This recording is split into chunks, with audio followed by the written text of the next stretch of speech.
Intestino grosso, vamos lá.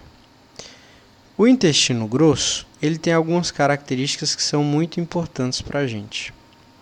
Uma das características é que você não vai encontrar lá vilosidades. Você não vai encontrar vilosidades no intestino grosso. Você vai encontrar lá criptas de Lieberkühn, mas na parte basal tem células de Pannet, mas no intestino grosso você não vai ter as células de Pannet. No intestino grosso você vai ter austrações, né, que diz respeito ao formato próprio do intestino grosso, né? Aquele formato lá de como se fosse algumas bolas, né? Esse formato arredondado, isso chama austrações. Você vai ter muitas células caliciformes. Poxa, legal. Você vai ter muitas bactérias que vão degradar a bilirrubina, que vai dar com as fezes, que vai produzir vitamina K, vitamina B12. Nós temos também muitas bactérias que vão produzir ácidos que podem perfurar facilmente essa parede, né? E por isso você tem as células caliciformes, que vão evitar isso. Uma outra coisa é que a digestão do intestino grosso não é de alimento, ela não tem necessariamente essa função. A função do intestino grosso é a absorção de água e sais minerais, basicamente. O epitélio do intestino grosso é o mesmo epitélio do intestino delgado, que é epitélio colunar simples com células caliciformes, né? Lá na lâmina própria, você tem o conjuntivo frouxo, certo? Aí você tem lá na túnica mucosa, ainda na muscular da mucosa, é dividida em circular interno e longitudinal externo, certo? Que é a túnica mucosa até aqui. Aí depois você tem a submucosa, que é tecido conjuntivo fibroelástico. Você tem o plexo de Meissner, né? Que fazem parte aí do sistema nervoso do enterósteo. Quando a gente vai falar aí da camada muscular, mesma coisa, você tem circular interna e longitudinal externa. Qual é o detalhe? Nessa longitudinal externa aqui, ó, né? Ela não é contínua, né? Ela é como se fosse assim, ó, como se tivesse falhas, entre aspas. E essas, entre aspas, falhas foram estrategicamente pensadas para dar origem às famosas tênias dos cólon, né? Dos cólon, né? Então, é a longitudinal externa que vai dar origem às tênias do colo. Lá na túnica serosa, a parte final, você vai ter uma serosa, né? E você vai ter na lâmina própria, conjuntivo frouxo, muito tecido conjuntivo adiposo unilocular, ou seja, muita gordura que vai dobrar, vão se dobrar e vão formar os famosos apêndices epiploides, né? Legal. Falando sobre apêndice, né? Você sabe que tem o ilho, certo? A parte terminal do ilho. E aí você já tem o seco, certo? Que é essa região aqui. E aí vai, né? Aí vai a cólon, aí tem uma flexura hepática, aí tem o cólon transverso, enfim. E aqui no seco, aqui é o ilho, né? Você vai ter, né, esse tal apêndice aqui, que é chamado de apêndice vermiforme. E falando sobre esse apêndice vermiforme que faz parte do intestino grosso, eu preciso destacar algumas coisas. Primeiro, né, não possui aquelas austrações, não possui aquelas gorduras localizadas lá na parte externa, não possui células de Pannet, mas tem muitas criptas de Lieberkühn, muitas células caliciformes e muitos nódulos linfáticos, mostrando aí que trata-se de um apêndice focado, né, nódulos linfáticos na defesa, né?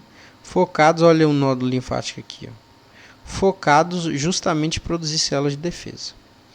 Um outro ponto interessante é que a longitudinal externa da túnica muscular, seria mais ou menos essa daqui, essa longitudinal externa ela é contínua aqui, ou seja, ela não vai dar origem a tênias, tá certo? Ela não é falhada, certo? Ela não é falhada. Beleza. Essas são algumas coisas que são iguais e diferentes. Focando no canal anal, ou seja, eu já falei todas as características que você precisa para o intestino grosso, né? Nesse primeiro momento. Sobre o canal anal, você vai ter criptas de Lieberkühn? Não, você não vai ter elas, porque é justamente a ausência dessas criptas, que vão nos ajudar a identificar o canal anal, né? Que vão nos ajudar a identificar o canal anal. Lucas, ou Emerson, Lucas, me explica. Quando eu chegar numa região que não tem mais essas criptas de Lieberkühn, eu estou no canal anal. Simples assim. Lá no canal anal você vai ter algumas ondulações, e essas ondulações na parede interna do canal anal são chamadas de colunas de Morgagni,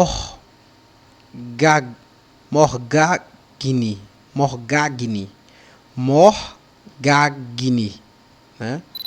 Morgagni.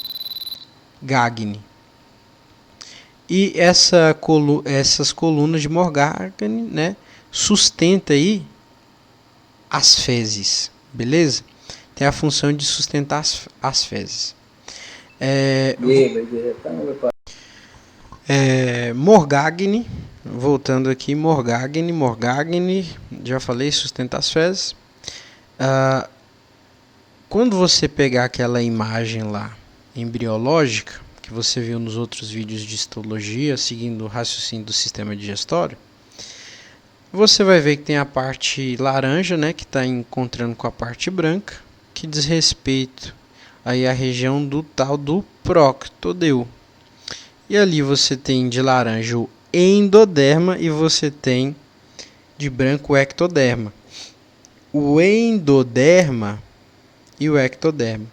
O endoderma do intestino posterior vai dar origem a uma parte do canal anal. E o ectoderma vai dar origem a outra parte do canal anal. O endoderma vai estar relacionado também à formação de um epitélio colunar simples.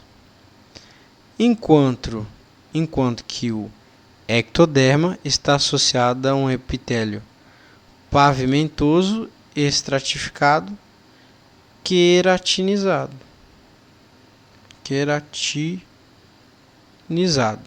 né? Na verdade, não queratinizado. Eu vou dar um exemplo melhor aqui nessa imagem, né? Que diz respeito aqui, né? A origem, né, do canal anal. Então, o endoderma do intestino posterior, ele vai dar origem, né, a essa parte aqui de cima, ó, né? Enquanto que o ectoderma, que eu conversei com você, vai dar origem aí, ó, a essa parte aqui de baixo. E eu vou mostrar em uma outra imagem qual seria essa parte de cima e qual seria essa parte de baixo. Mas aqui é importante entender que o endoderma do intestino posterior, epitélio colunar simples. E o que vai me ajudar a identificar quem é a tal da linha pectinada. Tá certo? É a tal da linha pectinada. Então essa linha pectinada aí vai me mostrar a região que diz respeito a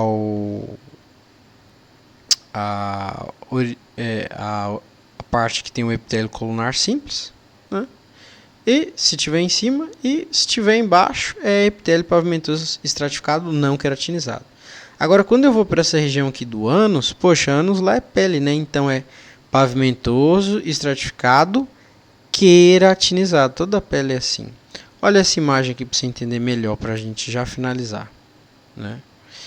Poxa, tá cheio de coisa nessa imagem. É verdade. Mas, ó, dá uma olhada aqui. Você tem aqui o canal anal, certo? Embaixo. Em cima você tem o reto, acompanha comigo, reto e canal anal. Lá no reto você tem epitélio colunar simples, ou seja, o reto vem do endoderma do intestino posterior. Claro que essa parede vem do mesênquima, isso é importante destacar. A parede vem do mesênquima. Mas aqui no reto você tem epitélio colunar simples, ou seja, vem do intestino, do endoderma do intestino posterior. Quando a gente fala de ectoderma é que já está saindo, olha, né? Tá aqui mais dentro, quando está saindo, então você já tem um epitélio de atrito, epitélio pavimentoso não queratinizado, depois queratinizado, e a origem dele vem do ectoderma. E o que vai dividir, ó, você percebe que são cores diferentes? É a tal da linha pectinada, ó. É a tal da linha pectinada. Olha só. Daqui para cima é uma coisa, daqui para baixo é outra coisa, né? Linha pectinada, tá certo? No health secret, ó. Linha pectinada. Pronto. Qual é o detalhe, né? Que é importante entender aqui. Esses asterísticos aqui, ó. Vamos começar pelos asterísticos. O músculo circular interno, que é esse aqui, ó, né? Ele vai dar origem ao esfíncter anal interno. Ou seja, o músculo circular interno vai dar origem ao esfíncter anal interno, que é músculo liso e a contração é involuntária. Agora, esse outro aqui, ó. O músculo liso longitudinal da parede do reto vai dar origem, ó. Vai dar origem ao septo fibroelástico, né? E o septo fibroelástico, ele vai dar origem ao esfíncter anal externo. Então, resumindo, o músculo circular interno, só tem essa opção interno, vai ser o esfíncter anal interno, né? E o longitudinal externo, no final das contas, ele vai dar ao esfíncter anal externo. A única diferença é que aqui no meio você tem um septo fibroelástico. Pronto. Outra coisa importante e bem relevante. Aqui, ó, esses negócios aqui, ó. O que são esses negócios aí? São os tais dos plexos hemorroidários, que são veias, né? Então você tem o plexo hemorroidário interno e o plexo hemorroidário externo, né? É por isso que você, quando faz força lá no esfíncter anal interno, né, dá uma apertada aí nos plexos hemorroidários, hemorroida, lembra? Beleza. Aqui você tem a linha pectínea, tá vendo? Essa que eu coloquei de vermelho. Outra coisa interessante, você tem um músculo aqui, ó, pubo-retal, né? Você tem aqui o senal, não é interessante, só o nível de conhecimento, né? Dependendo, você tem a coluna anal, né? E por fim a gente finaliza essa parte. Quando a gente fala aí mais uma vez sobre o reto e o canal anal, ó, para finalizar, tem a túnica muscular aqui do reto, ó que legal. Você tem criptas, ó, criptas, pum, de maneira abrupta. Acabou as criptas, então eu já estou no canal anal. Tem a submucosa aqui, criptas de Lieberkühn, como eu estou falando, ó, criptas. Aí aqui você já tem a válvula de Morgagni, né? Que vai ajudar aí o que? Né? Vai te ajudar a sustentar, né, as fezes ali e tal. Que você percebe também a diferença de epitélio. Ó, epitélio colunar simples, né, do reto. Por quê? Porque epitélio colunar simples provém lá do endoderma do intestino posterior. Agora, olha aqui embaixo, epitélio pavimentoso estratificado não queratinizado. Vem de onde? Do ectoderma. Né? Você tem aqui o esfíncter anal interno, das células, que é a célula muscular lisa, né, que vem lá do músculo circular interno, certo? Que é contração involuntária. Você tem o plexo hemorroidário, ou se isso não é importante, né?